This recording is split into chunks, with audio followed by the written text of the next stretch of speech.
हाय guys, so business economics आपका paper number 4 है। I am here to tell you about how you can complete in 1.5 days. Let's say आपने 6 PM start कर दिया, 20 तारीख को पढ़ना। आप माइक्रो इकोनॉमिक्स के chapter number 2, chapter number 3 and chapter number 4, उन 3 चैप्टर्स को सेम डे में कंप्लीट करेंगे। आपको 6 से लेके 10 बजे तक तो पढ़ना ही पढ़ना है, तो आपको ये दोनों कंप्लीट करने हैं। लेटर ऑन आप आधे घंटे का 30 मिनट के आसपास रेस्ट ले सकते हो। 10:30 आप अगेन शुरू हो जाओ, आपको चैप्टर नंबर 4 कंप्लीट करना ही करना है। लेट्स से उसने 3 घंटे भी अगर ले लिए तो भी आप 1:30 के आसपास इसको रैप अप कर लोगे। अब आप इजीली सो सकते हो, सोने जा सकते हो। अभी 21 को आप 8 बजे पढ़ना शुरू करो। मैक्रो में अपन स्टार्ट करेंगे सबसे पहले चैप्टर नंबर 6 से।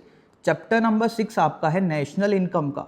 प्रैक्टिकल एस्पेक्ट्स हैं, आप फ्रेश माइंड से पढ़ोगे, इजीली इसको जल्दी से कर सकते हो। और उसके तुरंत बाद chapter number 8 that is about money demand, money supply, इसको कंप्लीट करेंगे।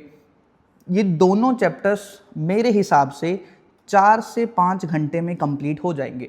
1 बजे तक इन दोनों चैप्टर्स को रैप अप कर लोगे। लेटर ऑन थोड़ा सा रेस्ट ले लो, थोड़ा सा माइंड को फ्रेश करो, फिर आप अगेन 2 बजे पढ़ना शुरू कर दो। सबसे पहले आप जाना चैप्टर नंबर 9 पे, दैट इज इंटरनेशनल ट्रेड। इसको एक स्लॉट में कंप्लीट करना है। 5 बजे के आसपास आप इसको इजीली रैप अप कर दोगे। 70 मार्क्स का पेपर कवर अप हो गया और लेंथी पार्ट यही होता है।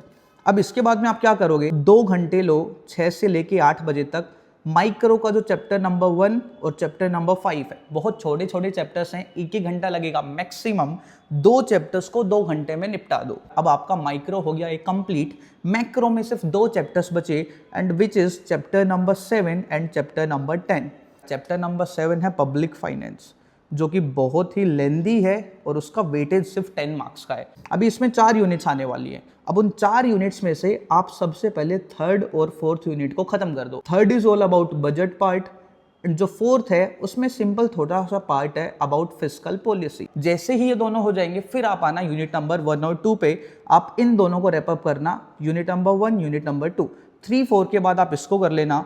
अब जब आपने शुरू किया था, ये भी मान के चलो आप 3 साढ़े 3 घंटे देना, उससे ज्यादा नहीं। 12 बजे के आसपास तक आपका सारा पोर्शन कंप्लीट हो चुका होगा except chapter number 10। Chapter number 10 में जो भी डेटा है, जितना उसको एग्जाम से जस्ट पहले याद रखोगे ना, उतना ही एग्जाम में रिटेन रहेगा। इसलिए अपन इसको सबसे लास्ट में कर रहे हैं। अभी 12 बजे आप इजीली जाके सो सकते हो। आप नैप लो, प्रॉपर 7-8 घंटे का रेस्ट लो, ताकि मॉर्निंग में एकदम फ्रेश उठो। 8 बजे आप पढ़ना शुरू कर दो। 2 घंटे आपको देने हैं चैप्टर नंबर 10 को। अब देखो 10 बजे हैं, सारे चैप्टर्स हो गए हैं, आपका एग्जाम है जाके 2 बजे। तो अपने अपने हिसाब से जिसका जो भी वीक पॉइंट है, जिसका जो भी स्ट्रॉन्ग पॉइंट है, उसको एनालाइज करके इस 3-4 घंटे को भी प्रॉपर यूटिलाइज करना है। पेपर नंबर 4 आपको पता है आपका लास्ट पेपर है। 3 पेपर हुए थे, कोई खराब हो गया है, उसको सेट ऑफ करने के लिए पेपर 4 में जान लगा दो। लास्ट 1 दिन है, जितना यूटिलाइज कर सकते हो करो भाई, सेक्रीफाइस करो। नींद आ रही है मत सो भाई, लास्ट डे है, जान लगा देनी है।